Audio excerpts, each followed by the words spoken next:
What's up, everybody? It's AJ with etrailer.com. Today we're going to be checking out the Malone Airflow 2 roof rack system. It goes on raised rails, and we're going to install it on this 2016 Nissan Rogue.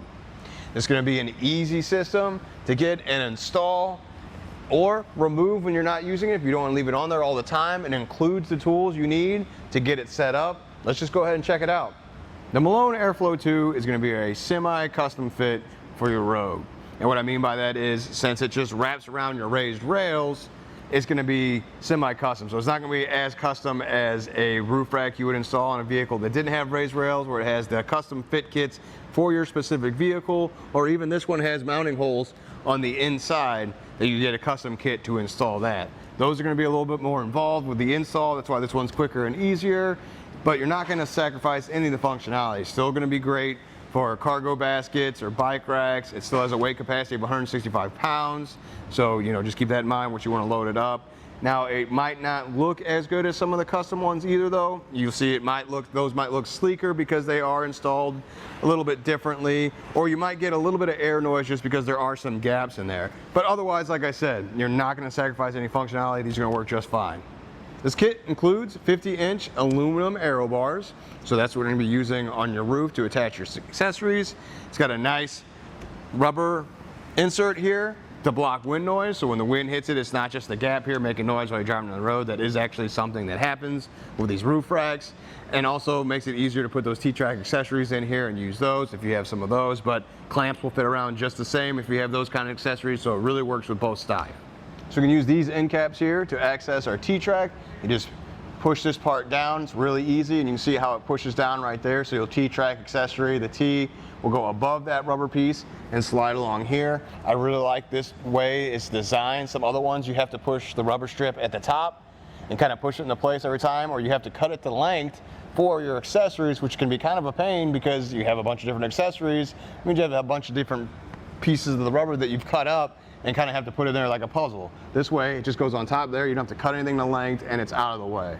Then there's the good and the bad with that too. So the end cap with this system going down like that, super easy to use. You don't need one of those little keys because sometimes that can be a pain. If you lose that, then you can't unlock that cap. But then locking the cap is actually a security feature too, so I like that as well. Some of the ones you have on there, you put the key in there, you unload that, and you remove the entire cap. Well, that's also a theft deterrent too. You can just lock that, then people can't take that off. So if you are using the TTrack, they can't slide it out. There is a lock on the base towers though, so that locks the tool right here into place, so nobody can pull that out when you're not around or mess with that or loosen these up. The towers themselves have rubber strip here on the bottom side and even on the clamp on the inside, so you don't have to worry about it scratching up your raised rails. It also has a nice hold. It was easy to tighten down. You see it's got a really good grip. I'm shaking the whole vehicle back and forth, so they really work well. That extra security there is really nice too, just to be able to lock that up, so maybe somebody could mess with something up here where they're not going to be able to remove the whole roof rack. Now let's get some measurements. Some important measurement would be normally how far apart these are going to be, but because this is a semi-custom fit, you can kind of put them wherever you want on the raised rails. They just recommend that it's at least a minimum of 24 inches. And we're far beyond that. We're at 29.5 from side to side here. So, and with it being semi-custom, you can kind of match your accessories too if you want to do it that. Some of them have a specific width that you can use. You can easily do that one just as long as it's above the minimum of 24 inches. Now the other measurement would be that's important is from the top of the roof to the bottom of the bar, and that's because anything with clamp accessories is going to add that, or if it has knobs on there, if it uses the U-bolt design, it has the knobs, you want to make sure there's space in between here to actually use that. So our tape measure, we're going to take a look here in the center. Looks like it's going to be about 3¼ inches of space down here. And then from the roof to the top is going to be 4 inches. So that's the kind of clearance you're working with. Just keep that in mind with whatever accessories you decide you're going to use on here. First thing we're going to do with the install is really just set it up on the roof. It's all good to go. And the way it's set up, just make sure there's a nice little spread here on the feet. We're just going to set it in place on the roof on the raised bars and then kind of go from there. So if I just move it across like that, set it in place, I'm going to get this side set up first and then I'll come back over there. how I put these up here is I looked at these two holes in the raised rail and kind of just aimed to put it between those because you have matching ones up front here. So I figured that'd be a good space and something to look at and aim for when you're setting this up.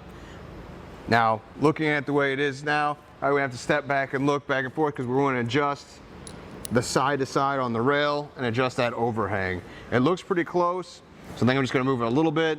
Then we're going to go to the back of the vehicle and look and kind of eyeball and see how it is. And then you can always come back with a tape measure or any kind of measuring tool to measure out exactly how it is on our side, just to make sure you get it right.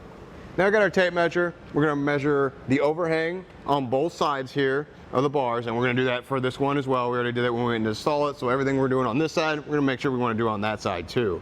So we're going to make sure these bars are parallel. So we're going to come out here, and it's right there at 7 inches of overhang on this side. Same thing on that side, we've measured it. And then to make sure we have a minimum crossbar spread of 24 inches, we're going to go center here. And we are right at 29.5 inches, so plenty of space. They're parallel. And again, make sure you do that on that side too, and then you can go ahead and tighten them down. One of the nice things about this system is with the keys, you can go to unlock it, and you pull out the tool you use to go ahead and tighten it down. One of the negative sides on this one, however, is, let me put the key in my pocket. Once you go to tighten it, it's gonna hit this bar. So if you have a hex key that is that size, that is a longer with another handle, I suggest using that. Otherwise, you're just gonna have to do small turns with this and slowly tighten up both sides. And when you're done, you just slide the tool back in there, get your key, and lock it back up. I really like that the tool is included, even if it was kind of annoying to get those turns. It's nice that it's all included in here, so you don't have to have anything extra in your vehicle to take it off or put it on. Now I'll give it that shake test one more time. You see I'm moving the whole vehicle back and forth. There's no movement here, it's not loose. It really is that easy. I really like this roof rack system just because you can quickly get it installed or quickly remove it whenever you need to. The tools are included, so you got everything you need to do that. Well, I think that does it. Thanks for hanging out, and I hope this helped.